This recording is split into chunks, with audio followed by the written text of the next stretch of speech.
किया था। अरे बेटा कहाँ तो हो प्रोफेसर सिंह को, और बेबी खेलेगा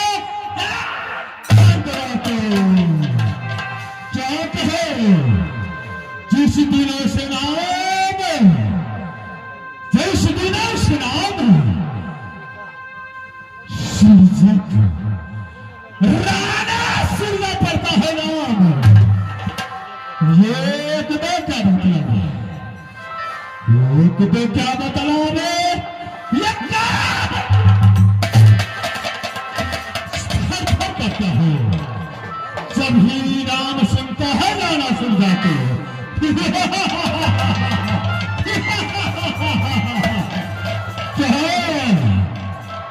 सबसे चलती सुन जाती, सबसे चलती सुन जाता हुआ तो क्या बताऊं? कितना जिला, कितना जिला, कितना किला, कितना लूट लिया कहते हैं। और मैं बताऊं, समय तो बहुत हो गया है, शिवजा के पास बहुत वफार है, लेकिन 4 बज गया है, खेला बहुत बाकी है। आज मैं जब भी दरबार में आया, मेरे दरबार में बहुत सा मंत्री और सेनापति इकट्ठा है, लेकिन अभी तक एक भी नहीं सेनापति मेरे दरबार में। क्या कैसे मैं समाचार पूछो पांडु की और कैसे मेरा मां संग्रह रहती ये पांडु की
तुम्हें कान में मार नहीं जाता है।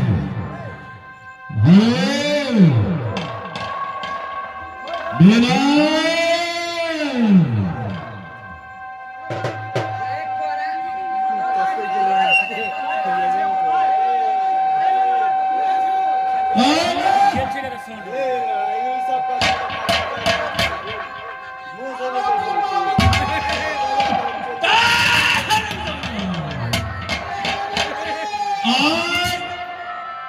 क्या तुम्हें सो गए हो?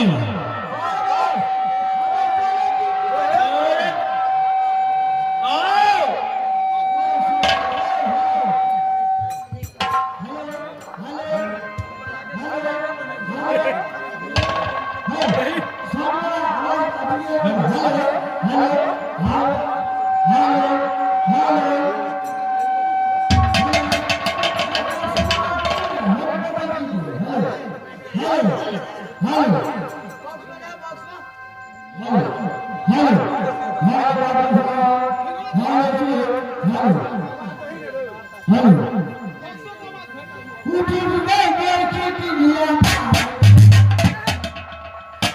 उठी गए गए की लिया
मार